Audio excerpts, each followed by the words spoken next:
Mathematical interpretation of interference. अपन अब mathematical interpretation of interference पढ़ने जा रहे हैं। अब मैथमेटिकल यानी कि अपन मैथमेटिकल इसको समझने जा रहे हैं कि इंटरफेरेंस में आखिर क्या होता है। तो उसके लिए मैंने क्या किया, मैंने सपोज किया कि कोई दो वेव थी मेरे पास। तो एक तो वेव मेरी ये हो गई, इसका एम्पलीट्यूड ए है, क्या है, एम्पलीट्यूड ए, ठीक है। दूसरी वेव एक और मैंने यहां पर ली, इसका एम्पलीट्यूड बी है, ठीक है। तो किसी एक instant of time, at any instant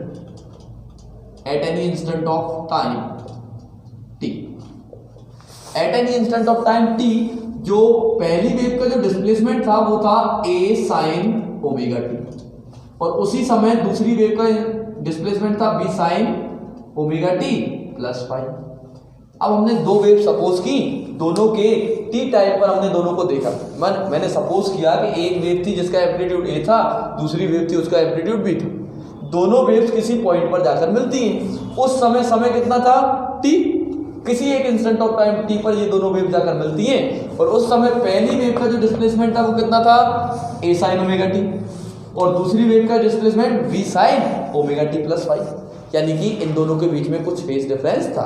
अब वो फेज डिफरेंस अपन फाइव से रिप्रेजेंट कर रहे हैं, ठीक है ना। फेज डिफरेंस तो मैं आपको पहले भी बता चुका हूं क्या होता है फेज डिफरेंस। तो देखो कि जैसे ये वेव है और दूसरी वेव अपनी यहां से स्टार्ट हुई है, ठीक है ना। तो दूसरी वेव अपनी यहां से स्टार्ट हुई है, तो अब इसमें क्या होता है बेटा,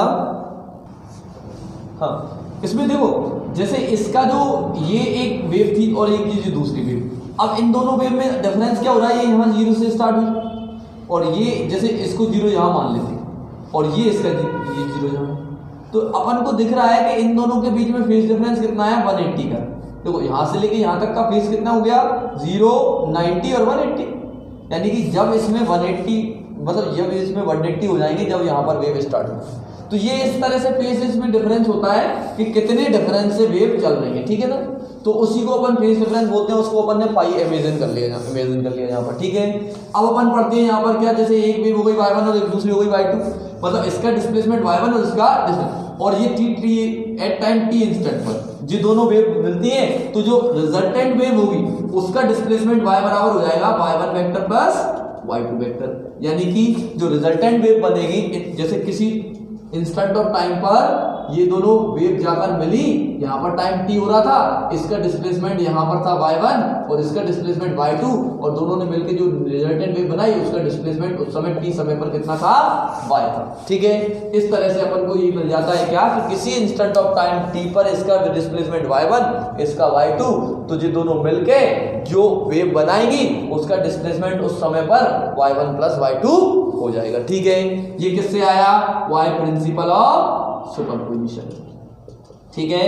ये y प्रिंसिपल ऑफ सुपरपोजिशन, इसमें अपन लिखेंगे y वेक्टर बराबर कितना आ रहा है, देखो दोनों की वैल्यू पुट कर दो, a sine omega T plus b sine omega T plus five, कोई दिक्कत। इसके बाद y वेक्टर बराबर देखो a sine omega T plus b sine omega T plus five, यहां पर लगा दो अपन फॉर्मूला, कौन सा, sine a plus B. Sine a plus B का फॉर्मूला होता है sine a cos b plus cos a sine b।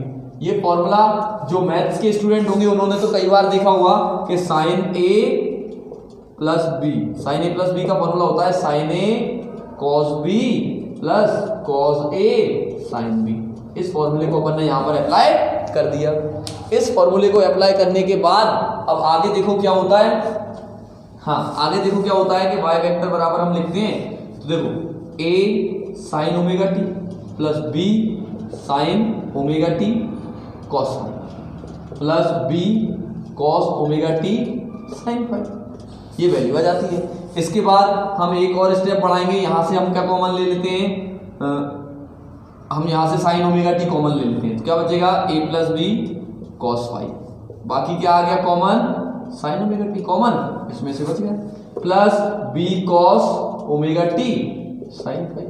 अब क्या करते हैं हम यहाँ पर ये देखते हैं कि कांस्टेंट क्या है। देखो दोनों वेव के बीच का जो फेस है वो कांस्टेंट रहेगा फाइव, और a और b एम्पलीट्यूड भी कांस्टेंट, यानी कि ये पूरी चीज कांस्टेंट हो गई, और इधर b साइन फाइव कांस्टेंट है, अपन इस कांस्टेंट को क्या है दूसरे कांस्टेंट से को बदल देते हैं। जैसे कि मैंने लिखा a plus B cos phi, इस कांस्टेंट को मैंने बदल दिया r कॉस थीटा से, और b साइन फाई को अपन बदल देते हैं r साइन थीटा से। मैंने ऐसा क्यों किया? क्योंकि मुझे क्या करना था, इसमें एक कोई फॉर्मूला लग जाए, इसको ऐसा बनाना था। तो उसके लिए मैंने एक कांस्टेंट को दूसरे कांस्टेंट से बदल दिया। ये भी मैं कांस्टेंट मान के चल रहा हूँ और उस कांस्टेंट से मैंने इसको बदल दिया। तो y वेक्टर बराबर आ जाएगा r cos theta sine omega T plus r cos omega T, r cos omega T sine phi, sorry r cos omega T sine theta. एक में अपन ने b साइन फाई की जगह अपन ने ये लिख दिया r sine theta.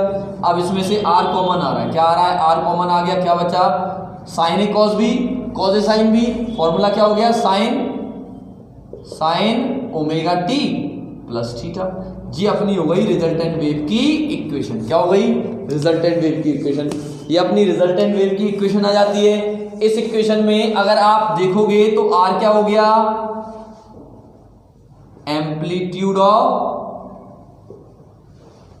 Resultant wave, और साथ ही साथ थीटा क्या हो गया? Angle phase difference of resultant wave from first wave. पहली वेव से फेज में डिफरेंस कितना आ रहा है? थीटा। मतलब रिजल्टेंट वेव जो है उसका फेज डिफरेंस जो है वो थीटा है, किससे? पहली वेव से। ठीक है, इसके बाद आपसे पूछ लिया जाता है इसमें मैं एम्पलीट्यूड निकालूं। क्या निकालो? एम्पलीट्यूड, मतलब आर की वैल्यू निकालना है। तो अपन उसमें क्या करेंगे? इसको इक्वेशन नंबर फर्स्ट और सेकंड बोल दो। फर्स्ट इक्वेशन का स्क्वायर प्लस सेकंड इक्वेशन का स्क्वायर, दोनों का स्क्वायर करेंगे तो क्या आ जाएगा? देखो एक तो आ जाएगा क्या? फर्स्ट इक्वेशन का स्क्वायर करेंगे तो a plus B cos phi का whole square plus b sine phi का होल स्क्वायर बराबर में r square sine square theta plus r square cos square theta, यानी कि LHS का स्क्वायर कर दिया और RH का a प्लस बी का whole square, a plus B cos phi का whole square plus b sine phi का होल स्क्वायर बराबर में इसका होल स्क्वायर और इसका होल स्क्वायर ऐड कर दिया। LHS LH का स्क्वायर करके ऐड कर दिया, RHS RHS का स्क्वायर करके ऐड कर दिया। तो यहाँ हो जाएगा a square plus b square cos square phi plus 2ab cos phi plus b sine phi, b square sine square phi बराबर में r स्क्वायर कॉमन ले लिया, क्या बचा? Sine square theta plus cos square theta. ठीक है, अब इधर सुनो, इसमें से तो ये sine square theta plus cos square theta बन हो गया। इधर देखो, इसमें कॉमन लेने के लिए कुछ दिख रहा है, इसमें और उसमें बी स्क्वायर दिख रहा है, तो A square plus B square cos square phi plus sine square phi, इन दोनों में से बी स्क्वायर कॉमन ले लिया, क्या बचा? प्लस 2ab बराबर में आर स्क्वायर। अब ये भी बन हो गया, यहां से r बराबर क्या आ जाएगा आपका? Under root a square plus B square plus 2ab। ये अपना क्या आ गया? एम्पलीट्यूड आ गया। क्या आ गया? एम्पलीट्यूड। इसके बाद जो इंटेंसिटी है वो अपन देखेंगे। क्या देखेंगे? हम जानते हैं विनोद है, हम जानते हैं बेटा कि इंटेंसिटी इक्वल टू होता है के आर स्क्वायर, यानी कि के क्या है? कांस्टेंट होता है, वेव कांस्टेंट। अगर किसी वेव की इंटेंसिटी निकालना है तो इंटेंसिटी इक्वल टू होता है के आर स्क्वायर, यानी कि के इंटू एम्पलीट्यूड का स्क्वायर। तो आप इंटेंसिटी अगर निकाल रहे हैं तो के into A square plus B square plus 2ab cos फाई दिया जाता है बेटा। यहाँ पर कॉस फाई आएगा, यहाँ पर भी कॉस फाई रहेगा बेटा, ठीक है ना? तो ये कॉस फाई है ना, तो कॉस फाई साथ में चलता रहेगा, इसको कॉस फाई लिखो, ठीक है ना? Cos phi equal to R, ठीक है ना? तो ये अपना आ गया क्या? ब्रैकेट तो रहेगा इसमें, तो यहाँ पर आई का फॉर्मूला आ जाएगा के ए स्क्वायर प्लस के बी स्क्वायर प्लस 2a के square 2ka B cos phi. ये अपनी क्या आ गई? इंटेंसिटी आ गई। यहाँ पर I बराबर आप लिख देंगे I1 plus I2 plus 2 under root I1 I2 cos phi. ये अपना आंसर आ जाता है।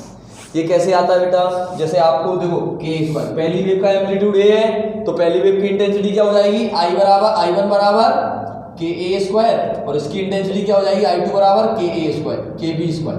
क्या होता है, K इंटू एम्पलीट्यूड का स्क्वायर अगर करते हैं तो इंटेंसिटी आ जाती है, ठीक है। अब यहाँ पर KAB की जगह √I1 I2 कैसे लिख दिया ये और मैं बता देता हूँ। जैसे KAB दिया था तो KAB बराबर क्या होता है, KAB का होल स्क्वायर √, ठीक है। अब सुनो, KAB बराबर K square A square B square √, ठीक है। अब बताओ KAB की जगह अपन क्या लिख सकते हैं, √KA स्क्वायर और KB स्क्वायर, ये अपन ने KK को कर दिया।